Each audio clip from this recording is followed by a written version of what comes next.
Welcome to Beyond the Canopy, our podcast where we explore the most innovative approaches to ecosystem restoration and impact driven investments. I'm Alexander from OpenForests Explorer.land, and today we are focusing on what makes a high quality forest carbon project and why impact metrics are essential to attract investments. Our guest today is Michael Rumberg. He's the managing director at Volkswagen ClimatePartner. And as the name reveals, Volkswagen ClimatePartner is a joint venture between Volkswagen and ClimatePartner. The company focuses on developing and financing certified carbon offset projects with high quality standards. Michael has a deep hands on experience in guiding, evaluating, and supporting forest projects from concept towards implementation. And today we will jointly explore what makes a good project and how quality attracts investment in nature based projects. So, welcome, Michael. And maybe I do quick intro of you. You have a forestry background, an academic background, you have broad consulting experience, but always combined with an entrepreneurial mindset. So the floor is yours. Please introduce yourself, Michael. Hi, Alexander. Pleasure to be here. Um, yeah, thanks a lot for the invitation. And of course, yeah, it's super nice to talk about one of my most favorite topics with you today, how to channel finance into land use based projects. On myself, not much to say. I think you covered it all. Forestry background, and then always at the interface between academia and business in this area. How can we do performance-based payments for ecosystems, offer ecosystem services, and yeah, always trying to find a good pathway for a good product at the end.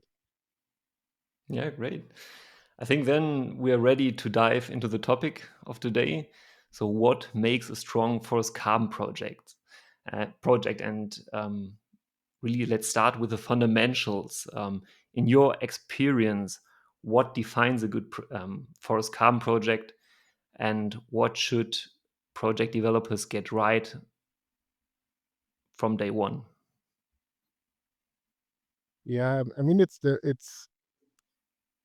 if you say we start with the fundamentals, I think it's three key elements. Of course, first of all, you need to increase or hence the stock of trees or carbon on a plot of land. That sounds trivial, but at the end, it has to be more carbon on this specific piece of land after the project than before. And that is, for example, if you think about the change in silvicultural practices in Germany at the moment from traditional conifers to broadleaves, that's not always the case. So that's to be considered. Second, of course, the project has to enhance the ecological quality. So it has to be ecologically appropriate, improve the ecosystem, flora and fauna. And finally, it has to have social acceptance. Yeah, it has to benefit the various stakeholders in the area, the landowner, but also the community and other stakeholders uh, which live in the project area. So it's a threefold approach: carbon stock, ecosystem, and social impact. Yeah, great. So you had a look into many projects over the years. Um, have any red flags or risk appeared that you learned to spot early when you look into these projects?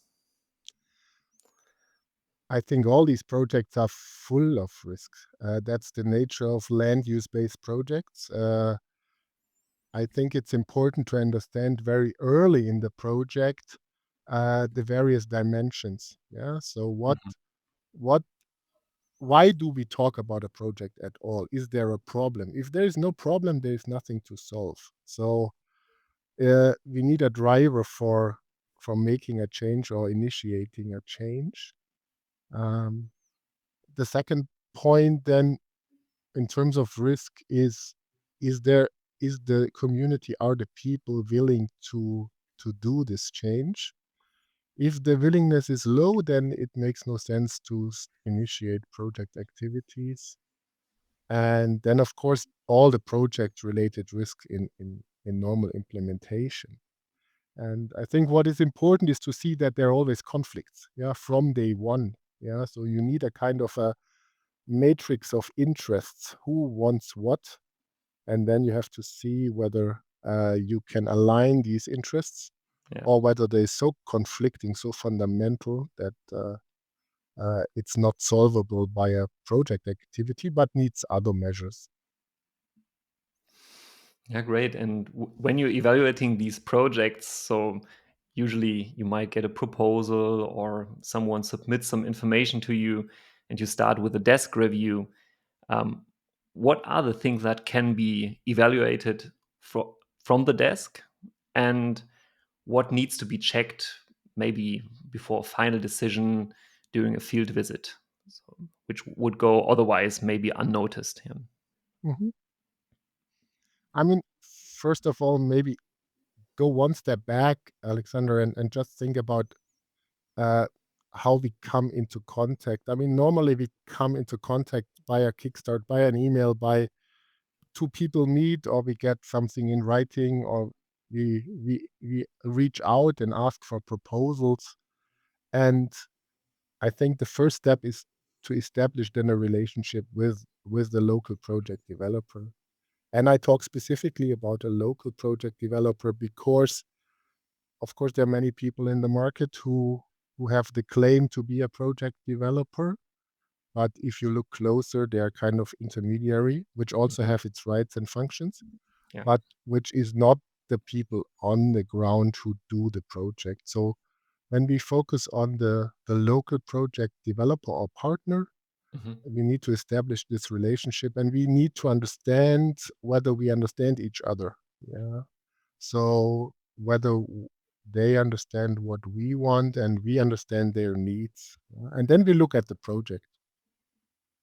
So it's a challenge to get like the same language. So from to align the, let's say, more investor related language with the project implementation related language. Yeah, it is. It depends. I think everyone has to understand the setting of the other party.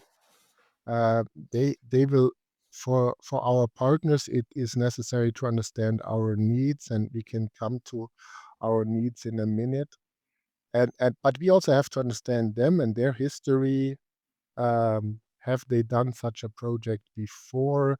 Are they used to grant-based systems Yeah. where they get uh, payments, for example, by international donor organizations without a performance requirement? Uh, are they open to a joint or collaborative development of the project? How much conflict is on the ground? How many different voices come to us? Yeah. And if that is done, then if we have a clearance that we understand each other, then we start to look at the actual project. Okay. So you look, yeah, into the relation first and to see if you can establish like a common understanding about, let's Mhm. say, the aligned goals. And is this something that could already happen just remotely, or what at what point you say, let's have a meeting, let's have a look at the project track record on the ground? I think we only, I mean, sometimes we do explorative visits early on if Mhm. it's a super interesting project or Yeah. a larger project, then we go relatively early. Normally, we do it after we have established the relationship and we had a look at the substance in terms of project details. So basically, after the second round. Yeah. And if you have built up a positive relation with a project developer and you have a good feeling, um, and then maybe they start to disclose more information, their management plans, their way of monitoring, their track record. Um, do projects underestimate how much transparency and structured information investors need? Presumably, if you wanna make a generic statement, yes, they do Mhm. underestimate that. Yeah. But the question which is decisive for us at Volkswagen Climate Partner is we don't wanna approach our partners as a threat, but rather as a facilitator, as an enabler, Yeah. so that they don't understand our requirements as, uh, yeah, a burden, but rather a helpful tool to structure their own project. Because all what we ask is not to control the partner, but it's more to assure that the project at the end can be implemented successfully. And there it helps, for example, if you look at the financial planning of the project, and we have cases where we have increased the budget because we thought with that budget it's not doable to exercise the project. But of course, there are also cases where we um, question the budget which is proposed by the counterparty and have a deeper look into that to jointly understand how the project can fly and what are the financial needs in this example. Yeah. So basically, you allow certain core learning with a project and help this co-learning project with structures, and so you're not expecting to have like a ready to be investable project.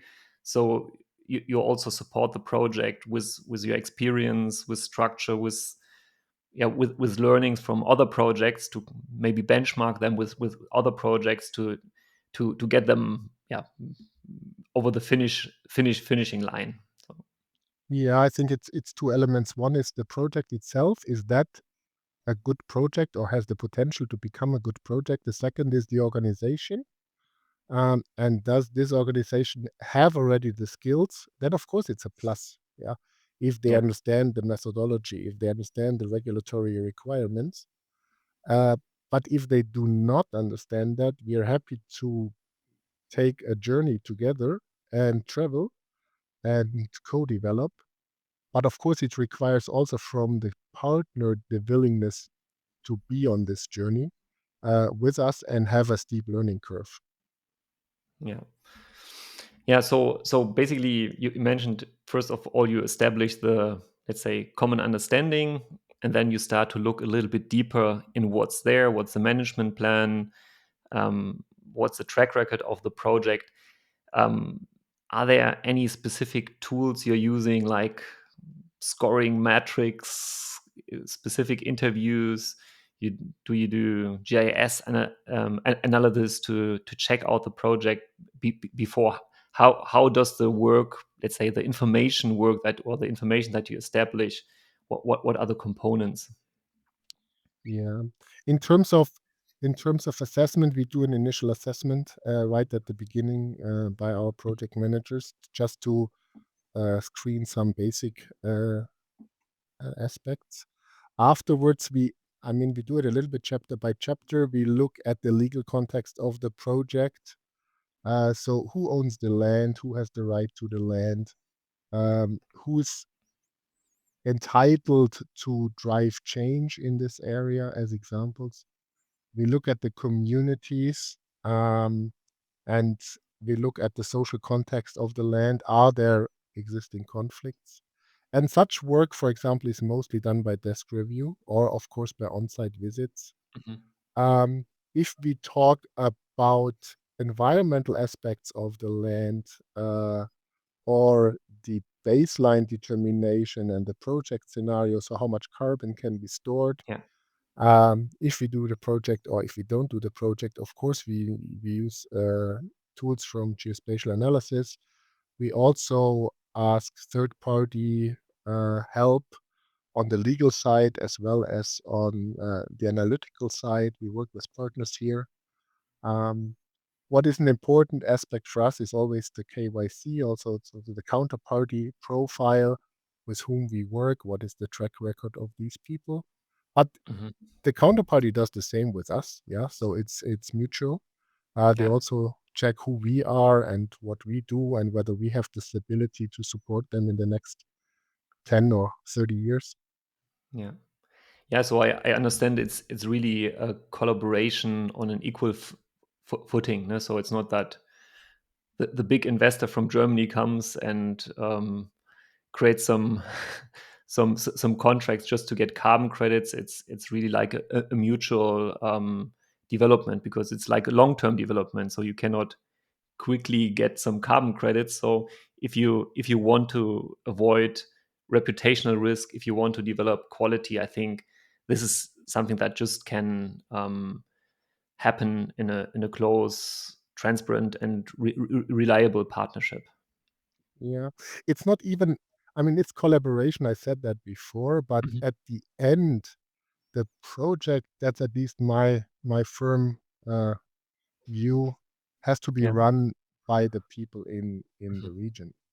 Yeah. Um, our our role is to maybe to stimulate, to initiate, to channel finance, to set a framework which allows at the end to produce a product which is sellable, yeah, Mhm. because at the end, carbon credits is the currency, at least for the moment.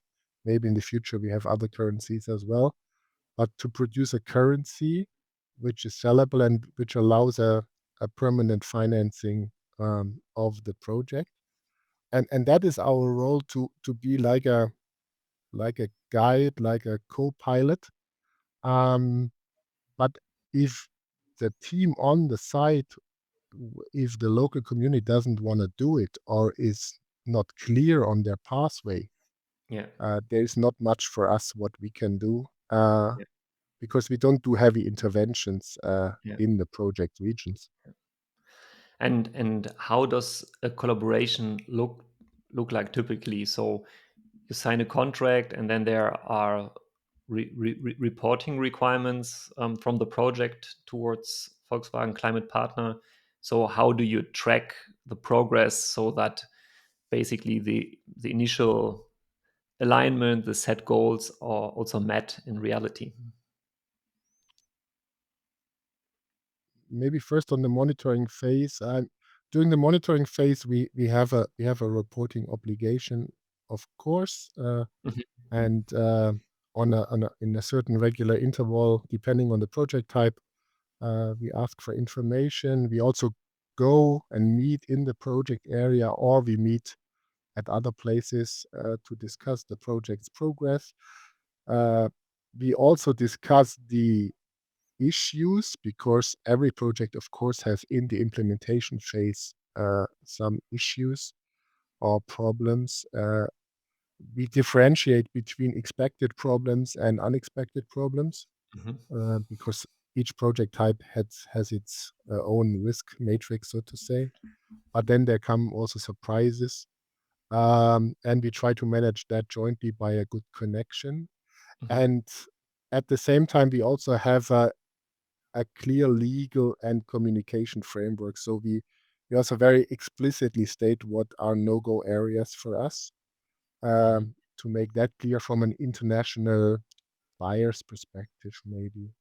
Um, but the foundation for this operational phase is always the in-depth due diligence because the in-depth due diligence means we go there and we look at the project in detail, and that leads always to interesting discussions, I would say. Mhm. And we learn a lot about each other. Yeah. And if we go through that, let's say, channel together successfully, then often the interests are very much aligned afterwards. Yeah. Can you give an example of such interesting discussions, so without disclosing confidential information?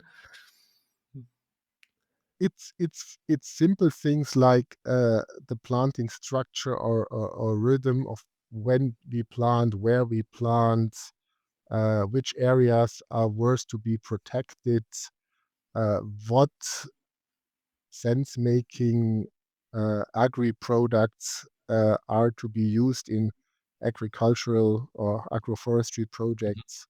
Um, the local communities often have preferences for certain fruit trees or certain species, Mhm. which maybe also have disadvantages, be it health-wise or be it otherwise. Yeah. or they might not be site adapted, and but they use them already for 40 years. And then we sit down and we talk and we try to explain why we would like to support other species, and they Mhm. say, but we like these. We understand that there are uh, problems also, but and then we come to a conclusion, and at the end, the local people decide what they want to do. We always do only recommendations. Yeah. Um, but that is an intense phase because especially if it's small landholders, it's their life, it's their daily Yeah. business, which is impacted. Yeah, but I think that this is really an interesting aspect, maybe where we can iterate a little bit on. So the main objective is what you mentioned in the beginning, to increase the carbon storage of the land in the long term. Yeah. But on the other hand, you also describe now like a more socioeconomic aspect, so that you model the projects towards also the needs of the local communities. Mhm.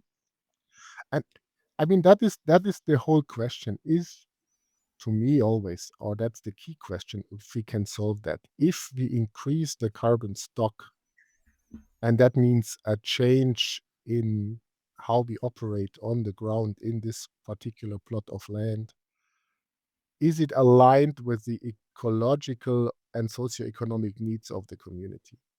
And we Yeah. have various projects we have looked at in the last 3 years of our existence where we saw that we can increase the carbon stock, but it will be detrimental to the socioeconomic Mhm. needs of the society or of the community. And Which then will we then destabilize the project future.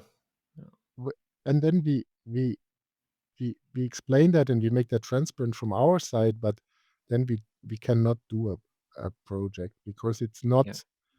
I think we have to at least see that there's always a conflict between different targets, but all targets have to meet minimum requirements. And Mhm. if this target cannot be achieved, like the socioeconomic target, then no project can be established.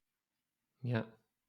Well, that's very clear and nice that you consider this component in, yeah, establishing project, because that's a component that has been lacking in the legacy of some of the carbon projects in, yeah, previous times. It's Yeah, but there is no applause to be made for us or so, or we don't. I mean, first, of course, it's an ethical dimension Mhm. how you uh, organize your projects and what's your ambition. But it's also a very egoistic perspective. I would say I'm very egoistic in that sense because I I believe that the project only can be successful if we consider Yeah. these aspects. And we don't have to go far. I mean, it's the same if we wanna establish a national park in Germany, and we don't consider the interests of business people, of environmental NGOs, of maybe the mayor of the village and Local the tourism. Yeah. Yeah. tourism industry, Yeah. then the national park will not get established. And we have multiple of such examples in Germany and in Europe. Yeah. Yeah. Yeah, and only if you can establish stable conditions, then the permanence is also guaranteed in these projects. Yeah, Yeah. Yeah, super interesting, because with our background as open forest with the explore land tool, I'm always curious about technologies that being used in projects. I know you're a very practical, hands-on person and not just use tools just because they are available or fancy. But what, in your opinion, are helpful tools and platform when it comes to impact measurement? I think in this journey we are right at the beginning only at the moment. I mean, we of course we work with satellite images and we can use drones and we can monitor the success of planting or deforestation activities, or in case of deforestation, it's not a success but an impact. Um, For the future, I hope, but we are not yet there as Volkswagen Climate Partner, that also uh, for socioeconomic aspects, but also for ecological changes in the project area, we have on a regular basis, because at the moment we do trial and tests with various products, but that in the future we have that as a kind of a standard equipment on every project, so that we can see which animals migrate where, um, how Hmm. many birds come back, how is the impact on elderly people or women. At the moment, we do that all by, let's say, social science tools with interviews and regular visits to the field and observations we make with partners, but it's still, I think, in a nascent stage. Yeah. Yeah, I think that's a quite interesting segue to the next question. So you mentioned biodiversity. Um, there are other ecosystem benefits like water and yeah, protecting soil erosion. So establishing a project can have a lot of positive impacts on ecosystems. Um, how do you see the market evolving in that space? So we have now had a focus now on carbon. What will the other dimension? What role will the other dimension play in the future, in the near future? In the near future, the very open and honest answer, Alexander, is I have no big hopes. Um, because it's, I mean, carbon, what you like it or not, the metric, but it's a simple one and it's Mhm. measurable. Uh, Yeah, we disregard the baseline issue for some project ac activities, but basically it's measurable how many, if we do it simple, in an afforestation, how much carbon is stored, at least above ground. Below ground, it already becomes tricky. yeah, Um, in biodiversity, I think I had a project 20 years ago in my first position where I was asked to say whether two birds have a higher value than a bear. I worked for an insurance company, and I tried to find the metrics, and since then I tried to find one, yeah, and it's not easy. So what is a biodiversity credit, for example? Of course, I know that yeah, these systems exist and that they evolve, but if at the end you wanna find buyers, investors, customers, yeah, so not only have academic papers and standards, but have a market, then it has to be convincing to a CFO or CEO why he or she should make payments here or invest into certain project types. yeah, And for that, you need a use case. And such a use case can only come from a governmental regulation, yeah, um, or from a other benefit, like we had it for some time in the past via the carbon neutral claim, which was considered by many companies as beneficial, at least in Europe, as long as it existed. yeah. I'm always bringing the example. So my favorite example is that if you create a biodiversity credit for, I don't know, a wetland in Germany where you support reptiles and amphibia, and you destroy this piece of land and compensate with biodiversity that credit that have been created in Australia in a kangaroo habitat. So you compensate frogs with Yeah, kangaroos at the end of the day, which which sound quite weird, but on the other hand, of course, it's an ecosystem yeah benefit if we can restore ecosystems and biodiversity yeah in a more consolidated way, and we need to look for ways to measure it. But yeah, certainly I see it's not easy, it's not easy solved. yeah. I mean, as a compensation measure, as you just explained it, we have it already established in various jurisdictions. And there you compare, I mean, or you at least you can compensate the destruction of a peatland with an afforestation. That Mhm. already exists, but that is a governmental driven regulation Like which eco is points imposed in on, Germany. Yeah. yeah, like Yeah. eco points in Germany, which is imposed in when somebody constructs a road or an airport. That we have, but if we want to increase the scope and make it bigger and make it a market where people voluntarily, and not because they're forced to, but voluntarily become active from the business side, because it's attractive. At the moment, Mhm. I have no good thoughts. I mean, I have a lot of thoughts, but no solution uh, Yeah. how we could structure such a market. Yeah. Yeah, thank you. So we discussed now the biodiversity aspect a bit. Before this podcast, we already spoke a little bit about the development of the carbon markets, which are kind of in turmoil and might change. So, do you have any perspective, outlook, hope in this regard? Will we have sufficient projects? What should be our ambition in that field?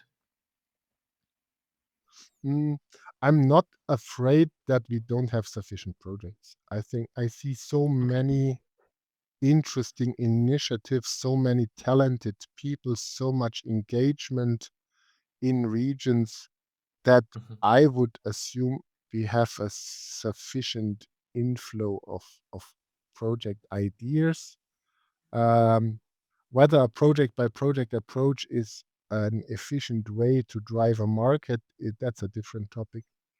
But Yeah. um, the the more the more tricky question is on the demand side at the moment, of course. Who wants these projects and who's willing to invest into them? And climate change is, despite all the political turmoil of these days, it will remain high on the agenda purely due to its impact on us. I'm very convinced about that. Um, and also, companies will have to deal with the topic and find a position for themselves. The carbon market has become more fragmented, I think, over the past 2 years. Mhm. This mainstream forest conservation project, which was established somewhere in the global south, uh, has been replaced by new trends towards more carbon removal projects. If we talk Mhm. about nature-based solutions, um, the question is, what is the use case of these credits which are generated out of these Yeah. projects? Before, it was very clear that it could be used for carbon neutrality of companies, and it Yeah. still can in the US. I mean, Yeah. in the US, there is no limitation. Um, but in Europe, we have to find new use cases. And it can, of course, be a climate contribution. It can be something under Article 6.2, 6.4. It If we can use these credits under SBTI for net zero claim, that that would be interesting, or CRCF initiative. So, but that's I expect that in the next 2, 3 years that becomes more clear. From our Mhm. side, we go by a kind of a portfolio approach of intervention types and regions Yeah. to find a good way to balance the chances and the risks. Very nice. We are slowly coming to an end. Would we have some time for some closing reflections? And maybe is a little bit more a personal question. What motivates you to keep doing this work, and what gives you hope that we can scale trustworthy nature-based solutions? Um, I mean, my major driver is probably my love to nature. Yeah, that was since childhood. I love to be outside and be in nature. And then I studied forestry, and I detected that monoculture plantations in the south of Germany are not really nature. But of course, there's also a reason why they look as they look. By that time, it was the best choice, maybe people could make, or at least they assume to make the best choice for themselves. Um, but if we look at it more from a global scale, when I grew up, we lose basically uh, ecosystems everywhere, every day. Mhm. I'm a big fan of glaciers, so I travel to them every year and see them shrinking. Take my kids with me so that they still can see a glacier. Um, and so the motivation is for me to channel private finance into good projects to the benefit of those who invest, but also to the benefit especially of those who do the project on the ground. Because I think there is not enough public money, Yeah. so we need private finance, private sector finance, and to do that in a structured, solid way, as good as we can, um, that motivates me every day. And at VCP, we have a super international team. I think we have 15 nationalities, 25 people. So we try to speak the language of the people. We try to be close to their cultural background. Um, and that's the driving force. Of course, there's criticism always. We get criticized for our work, others do. Um, there's a general criticism towards carbon markets. Um, but I have not found, and I have looked into it for a long time, I have not found Yeah. good alternatives. Yeah. Um, and therefore, I'm convinced that this is the best way we can do to channel financial flows into regions which need it for, and that's one thing. It's mitigation, yeah, but also for adaptation. In the meantime, in most of our projects, we have a specific focus also on adaptation because the regions are already impacted uh, Yeah. by a changing climate. Yeah. Thank you, Michael. I think thank you for these insights because they will help projects as well as potential investors to better understand this field and yeah potentially unleash more funding into this space which is really needed. um, is there anything you would like to share with our listeners before we are ending? Ah, I mean, my lesson learned is what I said. I think I said it once before. You need to have a kind of a mental interest matrix in your mind when you go into the field, um, and understand who needs what and who wants what, and whether if you can get a proper overview here, you have a very good chance for a good project next to a lot of solid work. And for investors, um, uh, explore yourself, see which region is beneficial to you, which project type might be beneficial or appealing to you. Uh, Start small and then grow your engagement. Nobody has to start immediately very big. And I have not seen any investor in the last 20 years who was unhappy when he was at the end in the field and looked at the results of the project. Yeah. Um, uh, because it's maybe hard to imagine out of a desk in a nice glass building, but at the end, it's very appealing when you see it on the ground. And potentially can bring your children to that place, no? So not just to the Yeah. glaciers but also to yeah to see, maybe bring your children and make them experience something positive, like a positive impact in the landscape. How can listeners connect with you? So if they're interested maybe in funding a project or developing a project with you. First of all, every interest is super welcome, of course, and we have a website. You can find me on LinkedIn. Um, the email address might be somewhere in the internet, but you will find it. According to our name, Volkswagen ClimatePartner, we have the longest email address on this globe. First name, last name at Volkswagen-climatepartner.com. So you have to type, I don't know how many digits, Yeah. but you can reach out to us, and we're Yeah. super happy to look at your project proposal, but also at your project interest from a demand side.